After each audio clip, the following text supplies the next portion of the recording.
बांसवाड़ा उदयपुर संभागीय आयुक्त राजेंद्र भट्ट को लगाया बांसवाड़ा संभाग घोषित होने के बाद पहली बार विशेष अधिकारी लगाया गया है। चुनाव से पूर्व बांसवाड़ा में अब तक की सबसे बड़ी नियुक्ति है।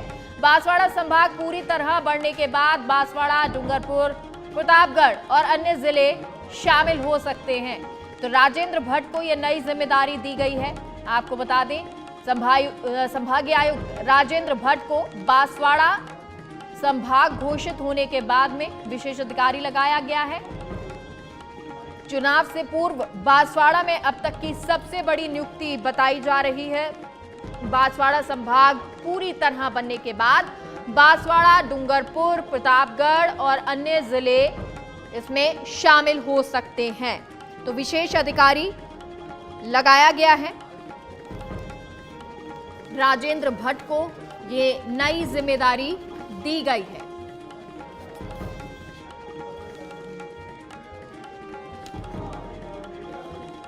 संभागीय आयुक्त उदयपुर वो अभी हैं और उनको अब अतिरिक्त कार्यभार बांसवाड़ा का भी दिया गया है।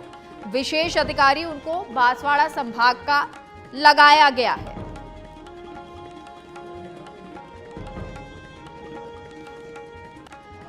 और बांसवाड़ा से सहयोगी अनुपम दीक्षित हमारे साथ खबर पर जुड़ गए हैं। अनुपम, राजेंद्र भट्ट को एक नई जिम्मेदारी दी गई है और विशेष अधिकारी बांसवाड़ा का लगाया गया है संभाग बनने के बाद।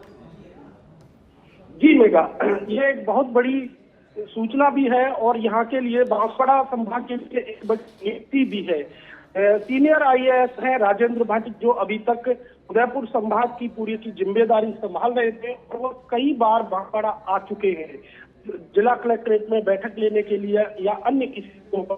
तो बांसवाड़ा में उनकी पकड़ भी है और वह बांसवाड़ा के जनप्रतिनिधियों से लेकर अधिकारी हों या फिर आम लोग हों, जब भी कोई वो बड़ी मीटिंग में आते हैं तो आम लोगों से जरूर मिलते हैं, उनकी समस्याएं सुनते हैं, उनसे बातचीत करते हैं। ऐसे में उनका बांसवाड़ा में विशेष अधिकारी लगाना यहाँ के लिए एक बहुत बड़ी उपलब्धि है और गहलोत सरकार का यह सूझबूझ के साथ उठाया गया एक बड़ा कदम है।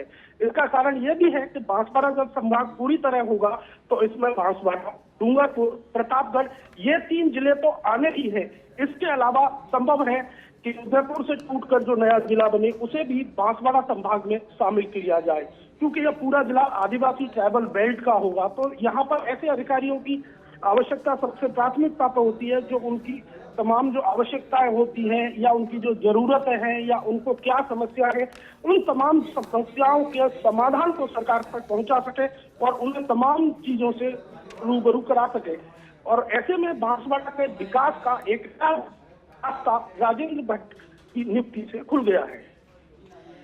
बिल्कुल अनुपम, और क्योंकि देखिए अब जब वो उनके पास वो विशेष अधिकारी बांसवाड़ा भी हैं तो ऐसे में और ज्यादा उनके पास जिम्मेदारियां बढ़ जाती हैं। उदयपुर संभाग आयुक्त वो पहले से ही हैं।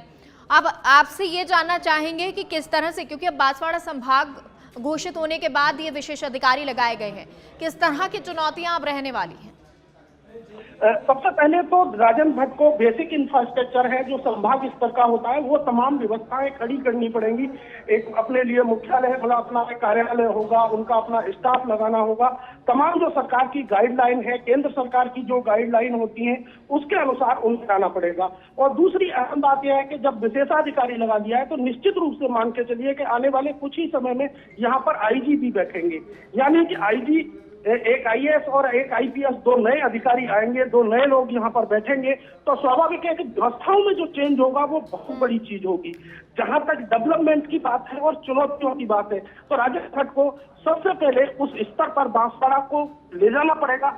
ये कमिश्नर जैसा, कमिश्नरेट जैसा, संभागीय मुख्यालय जैसा होना चाहिए। इसके लिए तमाम अमूलचूल परिवर्तन करने पड़ेंगे, बहुत सारी व्यवस्थाओं में परिवर्तन करना पड़ेगा, कई ऑफिसेस नए खोलने पड़ेंगे, कई नए अधिकारियों के बैठने की व्यवस्था करनी पड़ेगी। अनुपम, तो फिर ये माने कि आने वाले टाइम में कोई नई नियुक्ति भी हो सकती है, क्योंकि जैसा आपने आईजी के बारे में चर्चा की तो नई नियुक्ति होना भी अभी बाकी है, या किसी को अतिरिक्त भार भी दिया जा सकता है, कार्यभार?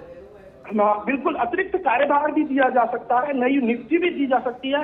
और तीसरी सबसे अहम बात यह है कि क्योंकि ये ट्राइबल बेल्ट का संभाग होगा तो यहाँ पर संभव है कि टीएडी कमिश्नर की भी पोस्ट यहीं पर क्रिएट की जाए। और ऐसे में जब बांसवाड़ा में 3 IAS बैठेंगे, एक कलेक्टर बैठेंगे, एक TAD विभाग के आयुक्त बैठेंगे और संभागीय आयुक्त, यानी एक जिले में जब 3 IAS बैठते हैं तो उनके विजन का जो फायदा है पूरी जनता को मिलता है और विकास भी बहुत तेजी से होता है। अनुपम, लेकिन अक्टूबर तक आचार संहिता भी लगभग लग जाएगी। हाँ, अक्टूबर में बिल्कुल निश्चित है, मिड अक्टूबर में आचार संहिता लगेगी, क्योंकि अभी जून का मिड है। ऐसे में जुलाई, अगस्त, सितंबर, अक्टूबर, यानी हमारे पास लगभग 4 घंटे का टाइम, 4 महीने का टाइम है अधिकारियों के पास। तो 4 महीने के टाइम में बहुत सारी व्यवस्थाओं में परिवर्तन कर दिया जाएगा। और दूसरी बात है कि जब यह काम रनिंग में आ जाएगा तो इस पर आचार संहिता लागू नहीं होगी, क्योंकि अभी आचार संहिता लगने में बहुत समय है, विशेष अधिकारी लगा दिए गए हैं। इसका इम्पैक्ट आएगा, कुछ चीज बहुत ज्यादा नहीं आए। और वैसे भी संभाग बनने के बाद विशेषाधिकारी लगा दिया तो अब ये रनिंग में, अब कोई ये नहीं कह सकता कि सरकार ने विशेष रूप से फैसला लेने के लिए कुछ यहाँ पे किया है। जो काम चल रहा है वो रनिंग में चलता रहेगा।